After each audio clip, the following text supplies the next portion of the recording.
Good morning, good morning, good morning again. Welcome to another episode of Spilling Tea. I'm your host, Tiffany Daniels. We are going back to that horrible world known as the JRC, but before we do, the disclaimers and the trigger warnings. If you're unfamiliar with the Stop the Shocks campaign or the campaign against the troubled teen industry, all pertinent links are right there in the description box. And now, trigger warning one is when we discuss places like the Judge Rotenberg Educational Center, Agape Boarding School for Boys, you will hear vivid descriptions of and catch clips or surveillance footage of people with mental health issues and disabled people being tortured and abused. If you have young children present, utilize the headphones. Also, folks, we do have this channel marked not for kids for a reason. We do use profanity and we definitely speak on dark subjects. Parental supervision is very much advised. Also, keep in mind that JRC gaslights, they engage in victim blaming and they engage in character assassination of their own students. They will lie, commit word salad, while in the meantime leaving out pertinent facts and information that would actually help the kid, to be all honest. So we're going to read the very tail end of that last paragraph there.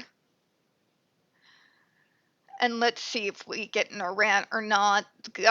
Reading this entire thing has just been absolutely mind-numbing, rage-inducing, as well as me seriously wanting to mandate drug checks for the people who work as direct care staff and the quote-unquote professionals there, because holy mother Jesus.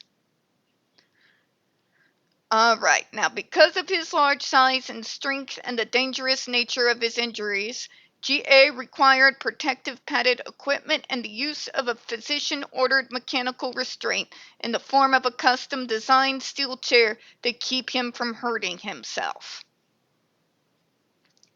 JRC, I'm gonna need you to explain to me, like I'm 5 years old, how in the name of God that you believe that your device is not a restraint.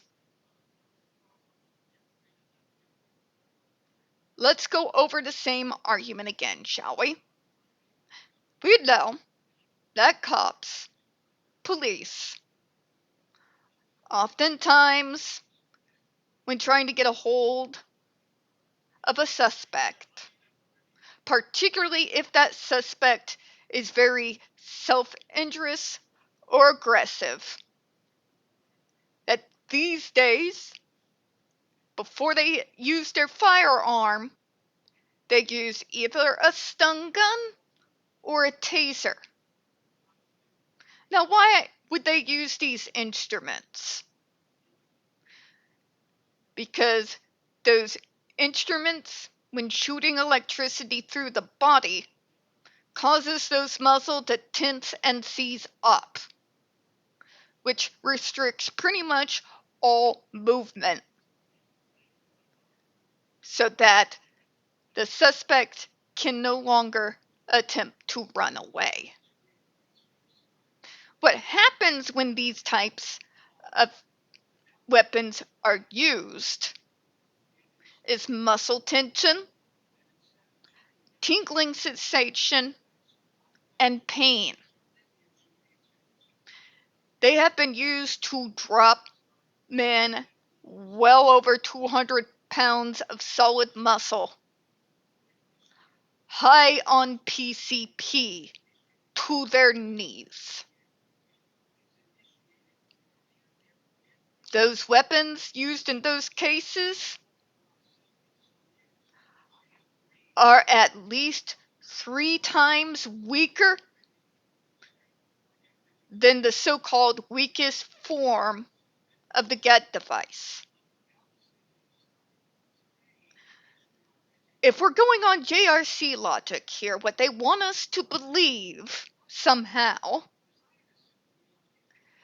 is that even though we know that's the case, that with far less electrical current being shot through a suspect that causes them to drop, their muscles to constrict and inhibit any form of movement, allowing them to get up and run again, that the device known as the GED, which operates at a much higher electrical current, and unlike the stun gun or taser, is not centralized through a singular point, but electrodes are strategically placed on the torso muscles, the backs of the legs, and backs of the arms. So multiple entries for that electrical current that we damn know well, even at their lowest setting, is still more powerful than a police taser. The same tasers, again, that takes out muscle-bound, over 200-pound grown-ass men and drops them to their knees. But I'm supposed to believe that your device being utilized on children, no less, with more entryways for the electrical current to be shot through, is somehow not restrictive, is somehow not restraint, is somehow not in any way causing the kid harm. The logic is not logicking here. Okay? The logic is not logicking.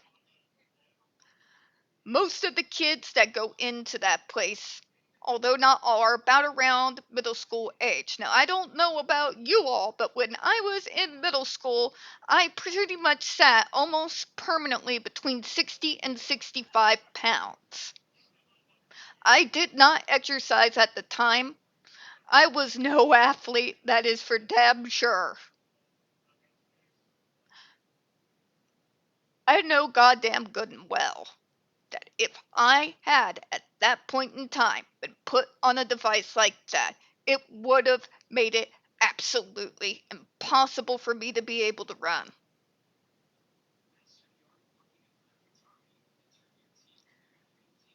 The JRC has to this day refused to give any form of justification or explanation why so much electrical current is needed to be shot through on multiple entries on these kids' bodies in order to help with severe behaviors.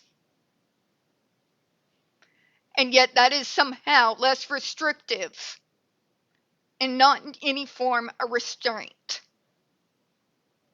And I'm just supposed to believe this, knowing what I know, growing up around the environment that I have, being autistic myself, and having worked in the actual field.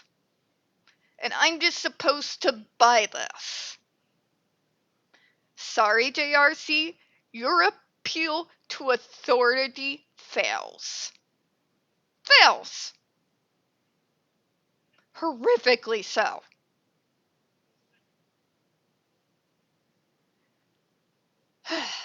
You can't justify it. And the fact that you are trying to get people to buy that device somehow makes things less intrusive, and you are trying to actually make me and the general public actually believe that having that very painful device strapped on at all times is going to improve quality of life. I beg you, stop taking the shrooms, put down the crack pipe, or at least be honest.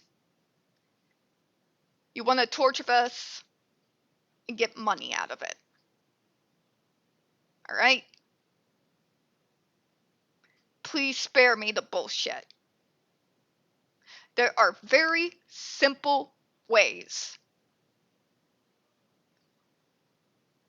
that we can work with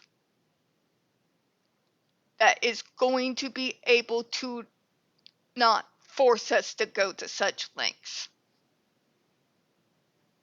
The full functional behavioral assessment is bar none the most important thing to do just below diagnosis. If you don't have it, then whatever program you try to put that poor kid into, it's going to fail every time. Teachers, yes, even specialized experts are not psychic. They can't read the kid's mind to know what's causing those triggers. When you deliberately leave that information out, you are handcuffing every single person and every single program to be best able to assist the student. Okay? All right, I did say this one was going to be a little bit shorter. We're going to go ahead and head out. We don't get very many views on this channel. The few we do tend to get removed from time to time. Don't forget to hit the like button, hit subscribe. Don't forget to hit the comments. I appreciate your time this morning. And as always, we here at Spilling Tea do hope you have a good one. Happy New Year's to all. We all know you're going to be seeing my ugly mug later. Because I don't care. Bye-bye, everyone.